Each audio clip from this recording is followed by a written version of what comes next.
Hello, hi. My name is Pastwa. I'm a senior product manager at Allegro, and I will be trying to tell you a little bit of a stories on how we do product management.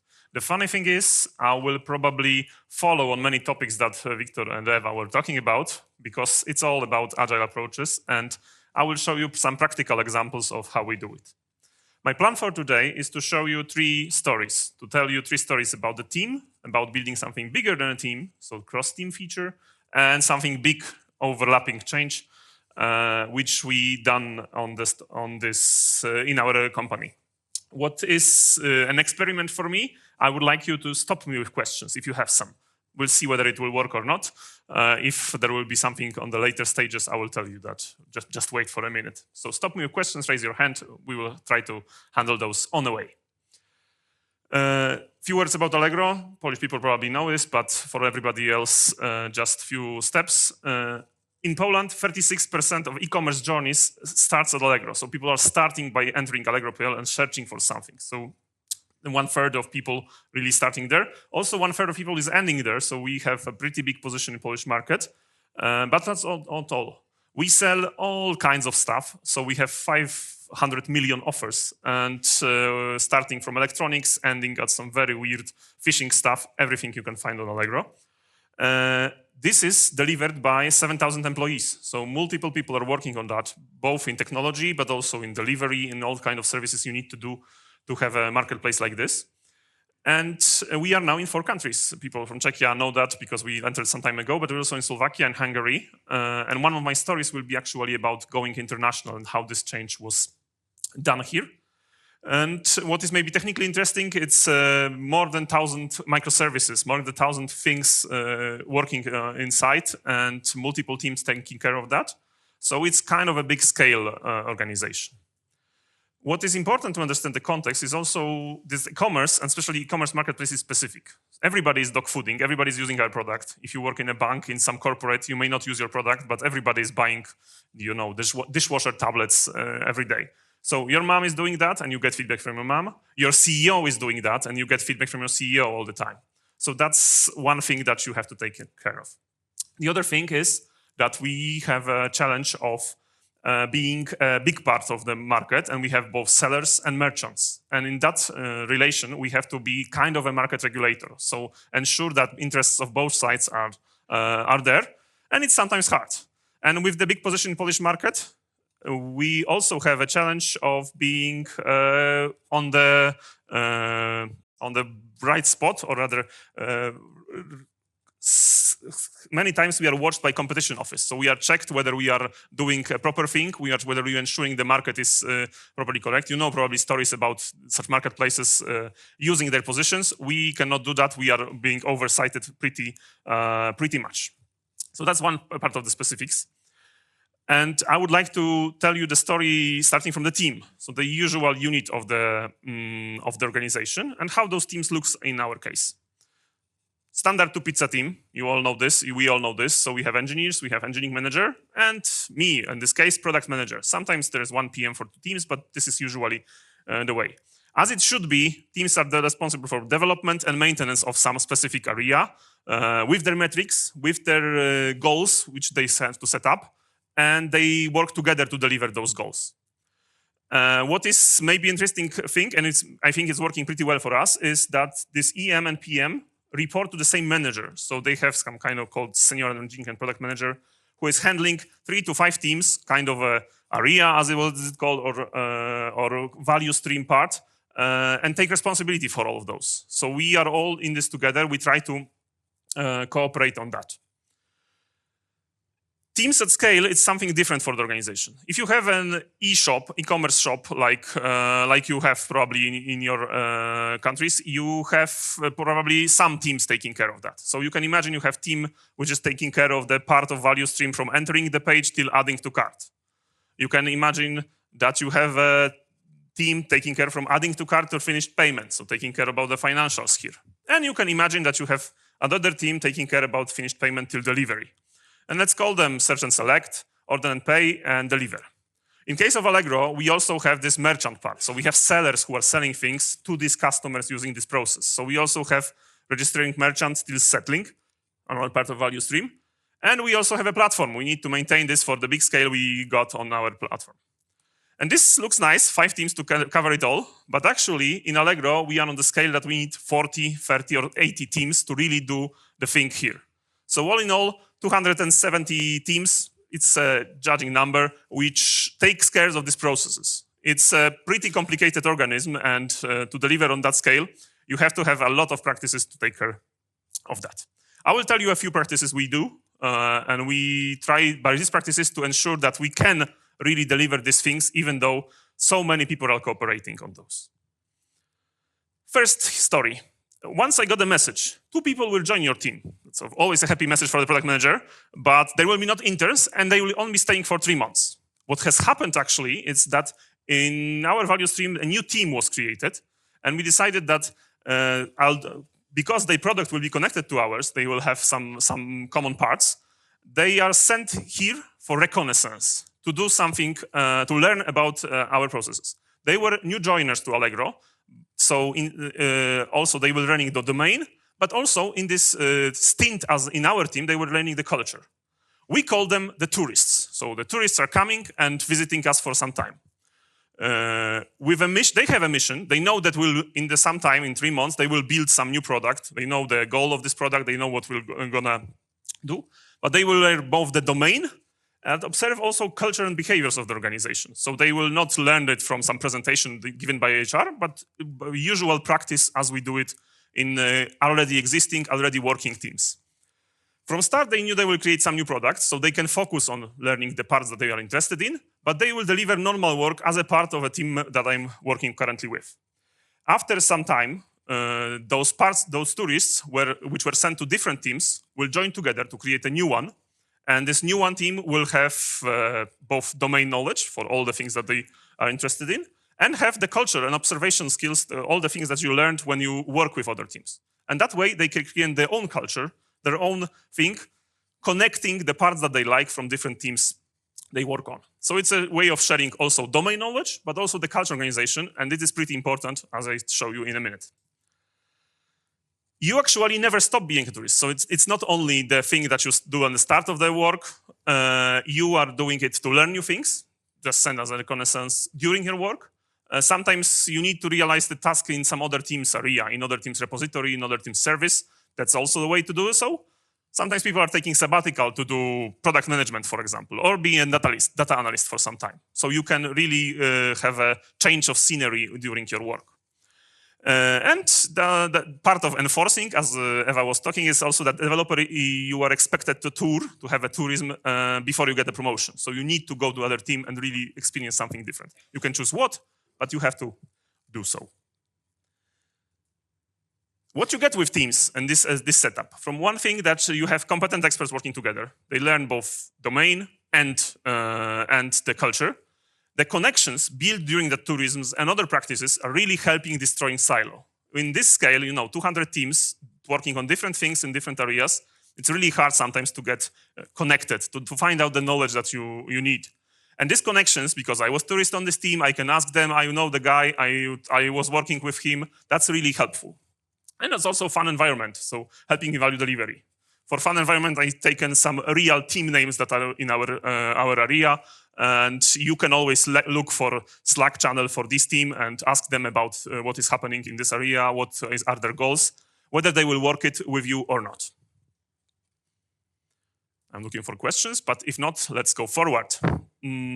The second story, the cross-team feature. You sometimes do something within your team, and that's a simple one, but sometimes you need to go over it and do something bigger. How do we approach this? First, you have to know how we are designing this, what the product discovery, as it's called, can be happening within the organization. So you can have it bottom up, so the team has an idea which can improve the metrics. Sometimes the product manager has an idea, sometimes the analyst within the team, sometimes the developers have an idea, what we can improve in our area. Sometimes there is a top-down thing. We are working organizations, we have our bosses, we have our goals. Sometimes we are listed, so we have to also deliver some results. Company, division, area strategy, you get to realize part of it. And sometimes this is the sideways connection. So you have a team, the other team has something you need. So you join together, you discuss what you can do, and cooperate together to deliver something. The main decision criteria for every kind of request, this bottom-up, this top-down, this sideways is always the vision you have for your product. So you have your vision of a product, me as a product manager, but also my team knows what is the vision when it comes to technology and when it comes to the product. We both understand that. And we need to know what we want this product to be. And sometimes, due to the idea not being aligned with this vision, we have to say no, or we have to negotiate what will happen. Maybe you need to create another product which your vision will fit in. So this alignment is the important part. What we do, and hello to Victor, I don't know where you are, we do product discovery within the teams. So each change needs to be discovered, what we're going to do. Especially, I'm talking here about the technical discovery, but also this one when you have to talk to the customers. So some parts are done by product manager, but usually some parts are done by engineers. So leading team, owning the change, have one engineer describing, going on the maybe short tourism, maybe short research to find out what is really possible to be done, what can be done, and how to approach that. The approach is usually walking and asking. So, you get to one team, talk to them, you get to another team, talk to them. Maybe they have similar feature, maybe they use this library, maybe they have the design pattern and whether it's working for them. The few helpful things that we have, also as was described, we are pretty transparent. So we have open internal GitHub. Everything is accessible. So I can search for this part, this library, whatever it is. We have the Slack channels to each team. I'll show you the names. You can really find out each team and say what you want from them. And they will have a culture to respond. We have this culture of, if you write down, I can tell you, today we're deploying, please ask tomorrow, but I will get back to you. It will not be left somewhere without answers. So this culture is something that we built, and something that is really helpful when it comes to doing product discovery, but also any kind of work. Yeah. Question a bit better understand leading team. Do I understand correctly that the one team is kind of owning the change? Let's imagine the change is quite large, but many teams could be involved in actually. Yes, okay. They will have their representatives. We create a Slack channel. We sometimes go all around or have two teams working on big important parts and some others joining together. So there is this cooperation, and it's in this scale. If you have a very sometimes products that are really, really limited, you will have to have this cooperation. Going forward, we don't have a role of architect. Sometimes you have this role of architect. It's expected of every team member to really prepare an architecture for a change. Of course, with adjustment to complexity. So sometimes developer will have a small change to architect, just me and one other team. Sometimes the senior engineers will taking a bigger change with multiple teams involved and some major changes.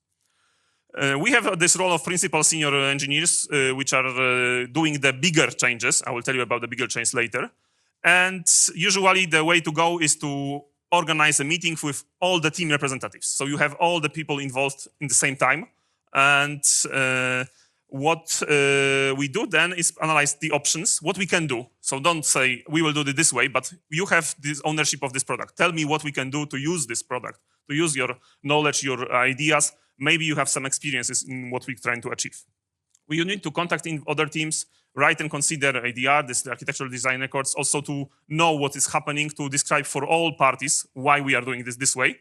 Describe the tasks, oversee the design, delivery, and testing. So all the things that you will say sometimes the project manager jobs, it comes mostly on the engineers, this role, not a role in terms that he has a titled architect, but he is assigned for one change for this kind of tasks.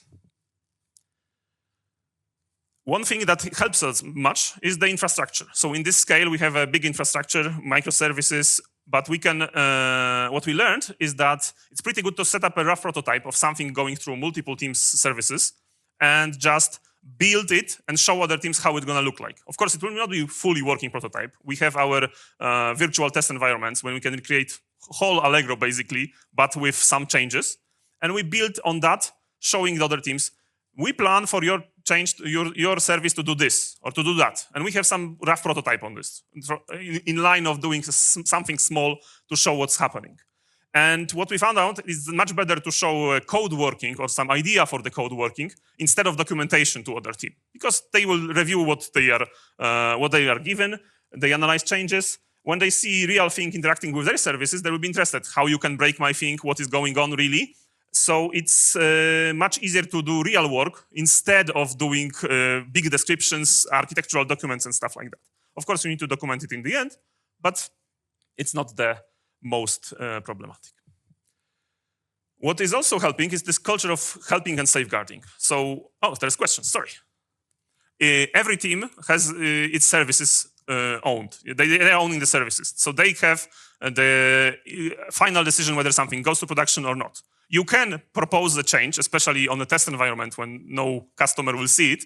You can propose a change, you can input it and say, hey, on our test environment, we prepare change to your environment. Please review it, see whether it works for you. Is it a good concept? Maybe you can strengthen it, maybe you have to do it indifferently, but you can really do it. It will not go into the production until the owning team will accept that. So sometimes we work in terms of you code, we review. So that's the approach. We have these ownerships, so developers are not owning themselves a service. The whole team does. So the team itself is owning the service. And if I want to change in my service, I can do it. In my team, we can do it easily. If I want to change something in other services, I can propose something, I can discuss, I can ask them to do the change. That's also possible. But it will be their decision finally to make it happen or not, to change it something, or approve our change and go into production with it. Yeah. Yes, about the principals and senior engineers. Would they be focused on a shorter customer journey, working with one particular team that focuses on discovery, for instance, when the customer enters the site? Or are they moving between those teams, having a wider, look on what the teams are actually doing, so that they see the whole customer journey? But I will try to answer. So our split is that if you are senior engineer, you usually work in the team. So you have your base team. You will be sent on the missions. You will research other things, but you are based in the team. And principals, and there are a few of them, who are above the teams, are running between the teams, creating some bigger changes, bigger structures. I will tell you about the big change, this internationalization happen in a minute. So this is the split we do. We have many senior engineers. We have not that many principals, because it's really also the role, you don't have your home. You just are put there and there. So that's a hard role. Not everyone is really happy to do such things. Yeah, please. I wanted to ask, how do you supervise end-to-end customer experience in such big landscape of teams? Yeah, that's always a challenge. But what we do, and I will jump to this slide because it says something, that everybody cares about this experience. We should care. In the end, this is all visible to our mothers, to our CEO, and so on and so on. But the actual thing is, the closer the team is, this is the last sentence, the closer the team is to the actual customer experience, the more focused on is on really not putting any bad things into the production. So it's all culture. I don't want to put any bad things through my microservice to the other microservice or to some facade which is showing something to the front end. But each team is really taking care about that. And multiple times in my story, I had a situation when we have put something bad. There was some bad data sent or something like that. But other team, some lower in the or higher in the structure, was catching it up and saying, "Oh, guys, we cannot put it forward." It ends in the very front-end teams or teams close to the front-end, which are really, really strict on what they can push through and put not. Yeah. So experiment hard on the back-end, but on the front-end, we try to be, of course, as good as we can be. It doesn't mean we don't have errors. We do, and we have them all the time. But we try to really focus on that. And each team, especially when owning some component, knows the general strategy of the company. Yeah? We can either present as many banners as we can, or maybe simplify the experience for the customer. So this is also something that teams need to understand where we are on this scale. I don't know if I answer, but let's follow up on this later. Culture of helping and safeguarding is something that is probably the crucial thing to happen. Yeah, in that such a big company with multiple teams, you need to have easy way to get them to the knowledge and easy way to change something if you need so. Of course, there is a challenge of priorities. You have to juggle multiple priorities, and there will be conflicting priorities. We currently have a very simple system based on quarterly requests. So each quarter we plan for the next quarter and say, okay, I will need this from this team, this from this team, and this from this team. We call it the dependency. So we send this dependency, and usually we solve it on the team level. Some teams saying, guys, we will manage, we can do it for you. Guys, we cannot manage, this is something above, or this is not fitting in our strategy, so we need to get back to the drawing board. Or we cannot make it, it's a good idea, but we cannot make it, maybe you can do something about that. So 90% of the cases is solved on the level of the teams. Sometimes you need to go higher, ask the team, this senior engineering product manager, discuss whether this will work and what is really the priority here. When there is no capacity, other approaches are considered. So there is an inner sourcing. I can write code and put it into your service. Or maybe team tourism. So we send a person who will spend 2 months in your team and will help you build it, also learning what it is and cooperating on a daily basis with a team happening. So those are multiple things you can do to deliver such dependencies. But as I said, mostly we have done it properly. There are, of course, platform teams which do 90% of the work asked by other teams. Yes, you do something for other teams, but most of the teams have some own agenda, have some own goals for the product, even if this goal is to maintain it to never break, but still the goal, and they are focused on that. A third story, a big change. What we have done in 2023 was decision made. We are going international. 25 years of running marketplace in Poland, Polish customers, Polish zlotys, Polish delivery methods, everything focused on Poland. So, and it was not the first try we tried international. Previously, we have gone to other countries without much success. So it's a big change involving almost every team in the company. And you also have to do it in this complicated setup. So how we approach this? There will be no surprise. Most decisions were given to the teams. So if you have a decision, just give it to the teams. This team, which owns the product, is handling offer, order, price, whatever the scope is, and you decide on the implementation in this area. The people working in this team know your customers, internal and external, know the suppliers, the things that can go wrong, and when there will be go issue, they go and figure it out with the customers, with other teams, with suppliers, all in all, to make it happen. The teams doing that will live with the consequences of that change because they will maintain this service even though a year ahead there will be something which we don't plan for. So the better position to decide is, of course, in the team. The other part is that we have to have some big architectural decision. We have to have something like whether offer will be same for all marketplaces or will be different for all different marketplaces. So for some architectural decisions, they were made on company level. The principal engineers, some senior PMs, were tasked to propose and consult them. So there's a big consultation. We try to do it this way. Do you see a problem in your area? The teams were raising objections, were discussing how we can approach that. Some changes were made to these big decisions. But once they were made and consulted widely, they were taken as a kind of framework to do so within team input. So in both cases, whether somebody on the top is making a decision or whether the team is making a decision, there's a big consultation happening and everything should be consulted. If not, then we basically will not deliver what you want because some team will say it will break us, we will not have a possibility to do so. And what you also need is strong priority. The teams have their own agendas, their own plans, some ideas how to improve their products. But if you have to do something big like internationalization, moving to multiple currencies, moving to multiple languages, etc., you need to be aware and firmly stand on that you will stop other work or prioritize this work for internationals. And this is additional bonus for having these teams taking care of about both maintenance and development for a long time. You have a teams who knows how much things will take because they are working in this area. They know the actuals within the site. If you hire somebody new or send a team to the totally greenfields to them area, something that they don't know, probably the estimations will be way off and you don't know whether it will be some risks or not. The overall thing is that we need to have a long-term horizon, and those long-standing teams have this long horizon. So international expansion was not built as a small scale test. Nothing like let's try and do so. We assumed that we will go. Assumption was we will have a success and we will go to other markets. We will have to move from Czechia to Slovakia and so on and so forward. So the amount of changes was so high that we treat this as a major refactor. Everybody was working with assumption that next country in 6 months and next country in a year and something like that. So teams were aware that they need to design for long term. Multiple countries, multiple languages, multiple currencies, everything that can be changed will be changed. It is also something that you have to adapt for because sometimes small change approach will not make it work for you. What were the results?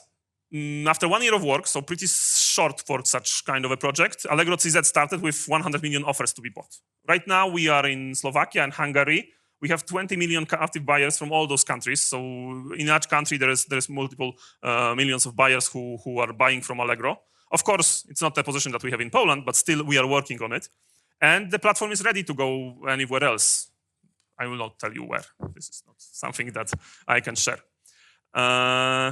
But from the team perspective, what helps us in this area? Skilled people in teams and sufficient scale to focus. So it's always easier when you have somebody who will help you with databases, somebody will help you with some services like test environments or other things. There is strong product culture, both in teams, I showed you some ways, but also how we improve that, but also in management. So I can say that my manager, my manager's managers, and my manager's manager's manager, they're all product managers, which knows what actual product cultures is. One of them is actually engineering manager, but still they are in the culture, they know what is happening. So there is no management who pushes something else to the organization. And we have these habits and practices to sustain cooperation and helping attitude. So it's always the same building the culture of helping, which is helping make it happen in this big organization. That is all from me. I'm happy to answer questions if there are some. Thank you for your lecture and sharing your knowledge. What you have presented sounds like a big bang. Yeah, going... The international expansion, yeah? Yeah, exactly. So you decided to go to 3 countries at the same time? No, it was one country, then others in the next time. So it was slightly iteration, but not that much as you can imagine, just going slightly, just add one currency, add one something. There is always this division between commercial and technical reasons for doing that, yeah? Yeah, okay, that's what I wanted to know, because it sounds not incremental, going with a big bang outside of the world. So actually it was partially incremental, like one country for the moment, but still a lot of changes were happening. And it was kind of a big bang for this one country.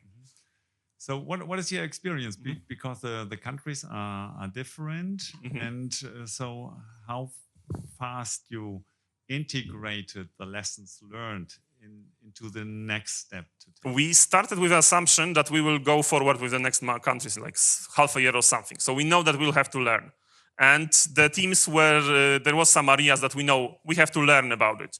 The one thing, for example, was the payment methods. We learned that each country has its own payment methods, more popular, less popular, something that is considered obsolete. So cash on delivery in Poland, it's very popular in Czechia. So this is something that we learned along the way, also from the product perspective. But also technically, there was multiple things which we didn't think about. So there was part of learning in each iteration, but going to each country, I said the last was Hungary. Hungary was much easier than the first one. Yeah, so we learned something, and it was much safer for us to go in the next country. We'll see about the next one. There's a question over there. Hello, Jan. Thank you for the nice talk. My question is, how do you find people that are fit for culture, and what happens with the people that, for some reason, you employ? Yeah, that's a hard one. That's a hard one because it's something that is checked on the very beginning. I am part of, for example, of the hiring squad for the product managers, and one of the things we are asking our product managers in form of a case study to do so is you need to prepare some new functionality. There is some example. What you're gonna do, and what we expect from our product managers is actually say, we will talk to the engineers and find out what they're thinking about. Yeah, if somebody says, I will write documentation and give it to the engineers, that's probably a no for us, yeah, from the product management perspective. But also engineers are expected to not only think how to solve technical problem, what algorithm to use to sort or whatever it is, but also be a kind of a product engineer. So think about the solution, the service. I think that it's hard to answer right now about this change because it's 10 years after probably this big move into the feature products. And so everybody is on the board with that. But we are checking on the very beginning whether you are fitting into that or not, because you will work in this team of product engineers. You will be expected to do team tourism, to research the customers, to see what's happening really inside. So it's kind of a part of company culture. And it also makes life easier for us, everybody, because we know what we can expect from engineers, PMs, everybody around. that in interviews people like to sometimes, show their demo version. So what happens if you, for whatever reason, employ someone that after, I don't know, 3 months you discover they're not fit for culture? I know it's maybe a question with already some theory. Probably the answer will be the same in all companies, whether it's an agile culture or very waterfall culture. If you don't fit totally to this, or you show some signs which you are not signs of behavior that are not accepted, then you probably change the organization or change the organization. Yeah, so you can either leave or maybe there is some adjustment to the ideas you have. But the overall Allegro approach is that we have these values set in us. We have these approaches. We kind of the governance methods like Eva was describing, yeah? And we are following them. If you are not ready to follow them, maybe it's not a place for you. Maybe you can find some other things, because also you have to know Allegro is very big. Yeah? There are multiple organizations, multiple things happening. And in some cases, when you work on some financial things, will be very much documentation you have to read, very many documents you have to read, and you have to just implement them as they are without much creativity. Maybe it's a place for you if you feel like it. I think it's all. Thank you. I'm going to ask this question anyway. If you move to Romania, are you going to be allegro.ro or alleg.ro? That's a hard one. I can tell you that we were fighting for domain in Czechia for like a year or something. So we'll see.